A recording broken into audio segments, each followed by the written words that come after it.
Caitlin Clark explains bold decision to skip Paige Bueckers in WNBA All-Star Draft. Well, was there ever a doubt? Caitlin Clark had the first pick of the starters round, thanks to topping the fan votes. And of course, she used it to snatch up her partner, Aaliyah Boston. That pick was more obvious than all the fouls that keep going ignored by the officials these days. Napheesa Collier followed up by picking Breanna Stewart because Fee's dream team is the 2016 UConn Championship one, and Stewie was there guiding her then. Now, Clark had eyes on Kelsey Mitchell, too, and had even made it clear with a laugh, "I'm gonna do everything I can. I might trade the rest of my team for those two." Luckily for her, no trade drama was needed. After grabbing Boston, she snagged Kelsey with her second pick in the reserves round. That came right after Napheesa went with her own teammate, Courtney Williams. And the last pick of the starters draft? Clark had a classic dilemma, Saddiq Sabally or Paige Bueckers. A tough choice, sure, but in the end, she went with Sabally. Honestly, it was a pretty smart decision. Clark laid it out while explaining her pick, saying, "They are both amazing, obviously. Taking Paige puts at a size disadvantage with me, Paige and Sabrina. So I'll let Fee win this one. I will take Satu. Sato's had a great year." Napheesa is a UConn product just like Paige, and it's just more fitting that those two are on the same team. So, Fee had basically prayed while taking Nneka that her baby husky would still be there after coming back, and Clark trolled Fee on just telling her plans for her next pick out loud. But, kind-hearted like always, Clark further joked, "Fee, you can be happy now. I want you to remember that when we get down to the reserves."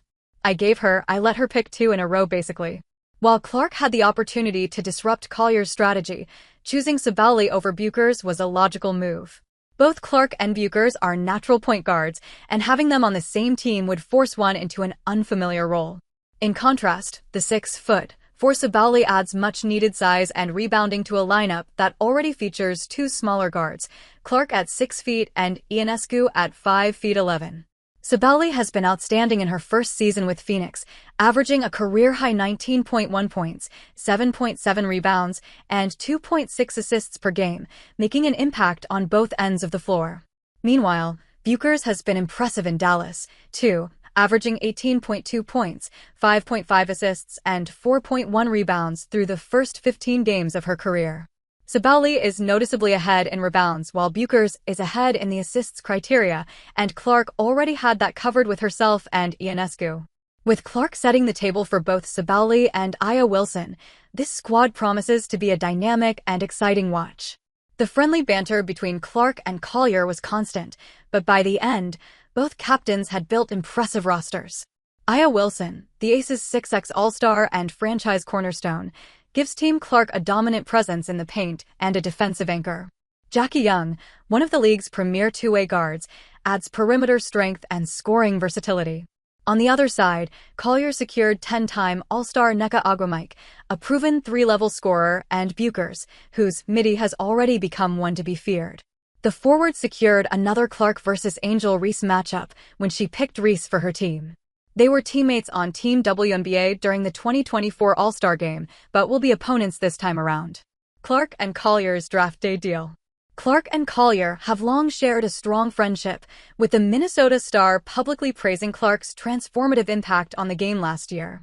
Collier also left the door open for Clark to join her player-run league, Unrivaled, after Clark initially turned down the invitation.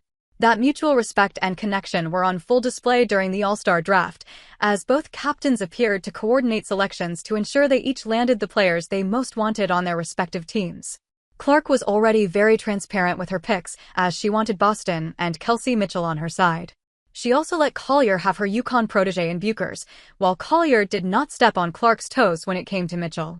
Collier also had a clear-cut strategy heading into the draft: shoot for current and former teammates. "I feel like got to try to get some of my Unrivaled Owls girls on here and got to try to get some of my UConn Huskies girls on here, so I've got an agenda coming into today," Collier said. And Clark did not go drastically against Collier except for her Gabby Williams pick. Even for their last pick, Fee picked Ryan Howard, and Clark got Kayla Thornton, who she wanted anyway, which worked out well for both. The two, though, went against the rules as they swapped coaches mid-draft, as Collier felt more comfortable with her Minnesota coach,